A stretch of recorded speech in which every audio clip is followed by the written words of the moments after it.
Hello everyone, our YouTube channel is UVS classes. आज हम पढ़ने वाले हैं एक प्राकृतिक आपदा के बारे में, भूकंप के बारे में। हम भूकंप के बारे में आज इस वीडियो में बहुत सारी जानकारी लेंगे विथ डेफिनेशन एंड डायग्राम। हम उनकी डेफिनेशन भी देखेंगे और उनके डायग्राम भी देखेंगे। सबसे पहले हम देखते हैं भूकंप होता क्या है, भूकंप बोलते किसको है। तो जब पृथ्वी की ऊपरी सतह हिलती है तो हम उसे किसका नाम देते हैं? भूकंप का नाम देते हैं। हम उसे क्या बोलते हैं? भूकंप। भूकंप आता किस कारण से?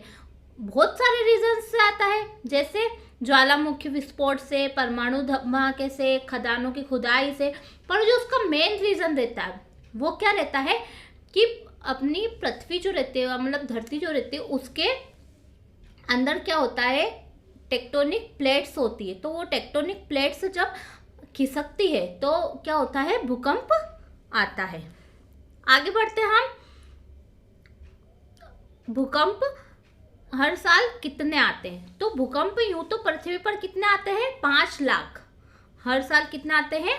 5 लाख। पर इसमें से हम महसूस कितने कर पाते हैं? ओनली और 1 लाख, 1 लाख हम उसमें क्या करते हैं? महसूस करते हैं।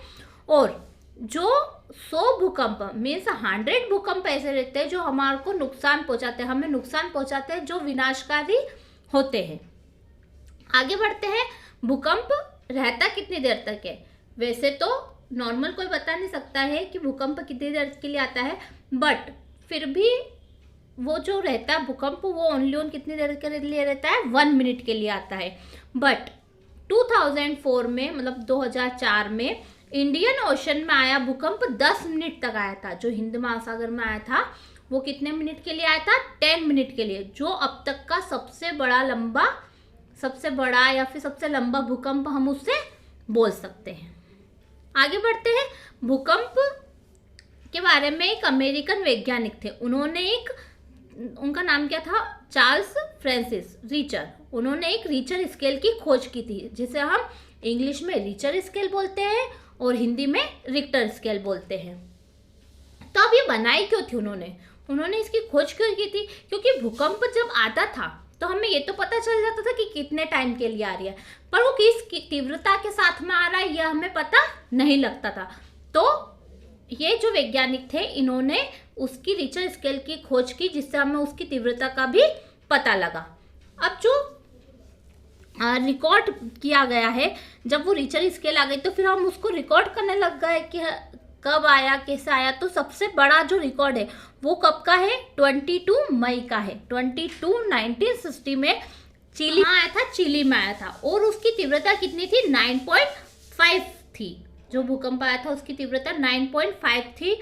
बहुत ही तेज होता है ये, क्योंकि अभी जो नॉर्मल आते हैं वो 2.0 या फिर 2.5 इतने के आते हैं, पर उस वक्त जो आया था वो 9.5 था।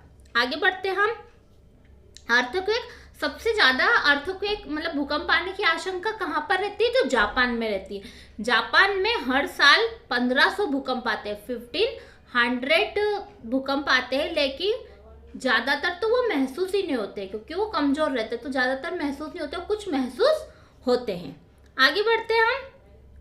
सन 1880 में जॉन मिलने थे, वो एक वैज्ञानिक थे जिन्होंने किसका आविष्कार किया था? सिस्मोग्राफ का। सिस्मोग्राफ से अब हमें क्या पता चलता है कि जो भूकंप आया है उसका फोकस कहाँ है, उसका एपिसेंटर कहाँ है। ये सारी चीज़ें हमें किससे पता चलती है? सिस्मोग्राफ से। आगे बढ़ते हैं हम। सिस्मोग्राफ होता क्या? देखें, ये जो आप देख रहे हैं ये ऐसा होता है सिस्मोग्राफ। तो सिस्मोग्राफ से यहाँ पर ये पेन से पूरा ग्राफ टाइप बना रहता है, जिससे हम वो नाप सकते हैं कि उसका फोकस कहाँ था, उसको रीड करते हैं बाद में। आगे बढ़ते हैं।